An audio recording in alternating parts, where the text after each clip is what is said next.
श्रोताओं, मैं मुकेश गंभीर, डायरेक्टर रेडियो बूस, आज अपने स्टूडियो में अपने एक ऐसे मेहमान को आपके साथ इंट्रोड्यूस करा रहा हूँ जिसको आने वाले दिनों में आप हमारे कई कार्यक्रमों में हमारे साथ पाएंगे। श्री विवेक आहूजा जी, जो कि बतौर ड्रग कंट्रोलर हरियाणा से रिटायर हुए हैं, अपनी बहुत सी विधाओं में लिखने काम करने के लिए जाने जाते हैं।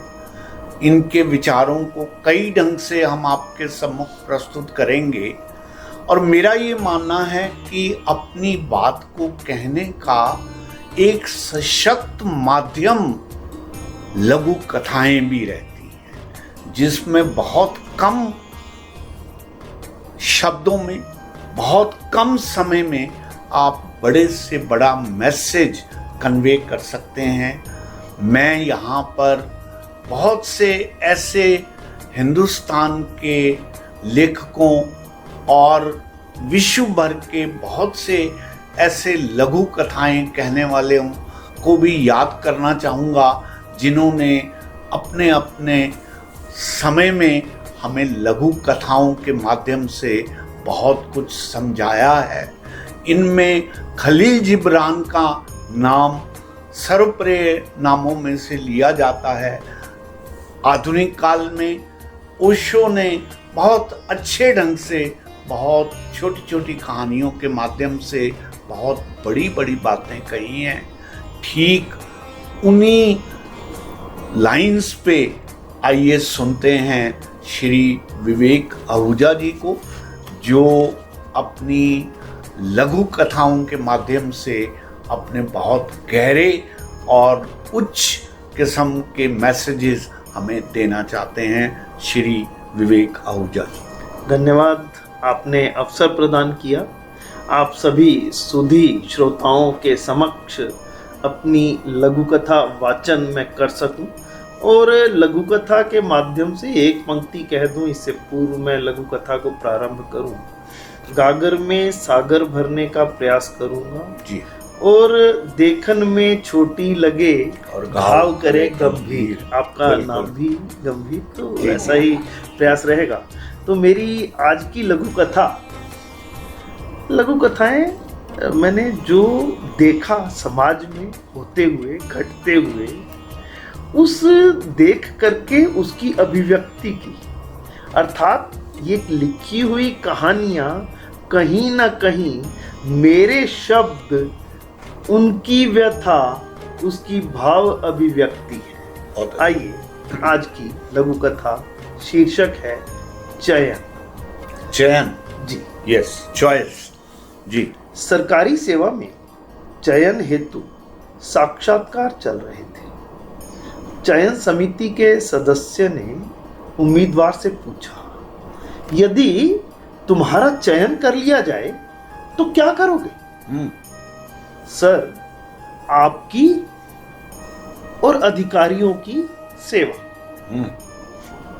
पर तुम्हें नौकरी जनता की सेवा के लिए दी जा रही है।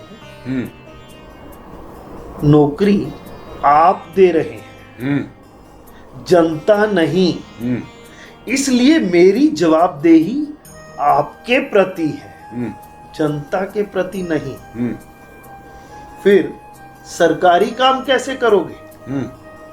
सर, काम का फिक्र कर, फिक्र का जिक्र कर, काम मत कर, सिद्धांत का पालन करूंगा। काम नहीं करोगे तो नौकरी कैसे चलेगी?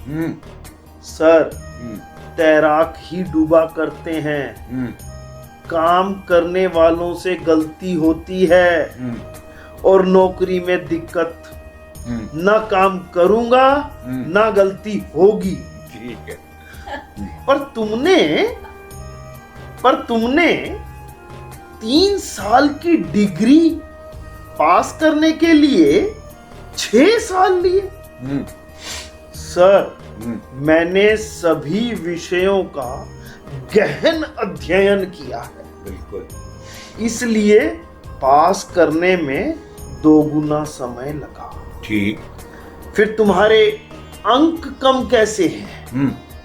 शायद दिमाग की कमी है। सरकारी नौकरी में अपना दिमाग लगाने वाले सर बाद में बहुत दुखी करते हैं। ठीक है। मैं बिना दिमाग लगाए केवल आपके और सरकार के आदेशों का अक्षरशः पालन करूंगा। क्या बात है। भाई सरकार बदल गई तब क्या करोगे? हाँ।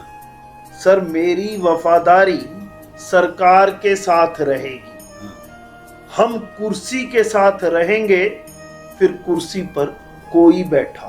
बिल्कुल ठीक, स्पष्ट है। उम्मीदवार के जवाब सुनकर चयन समिति ने निर्णय पूरा होने से पहले ही उसके चयन होने की बधाई उसे दे दी। बहुत अच्छा, बहुत अच्छा। धन्यवाद। बहुत खूब।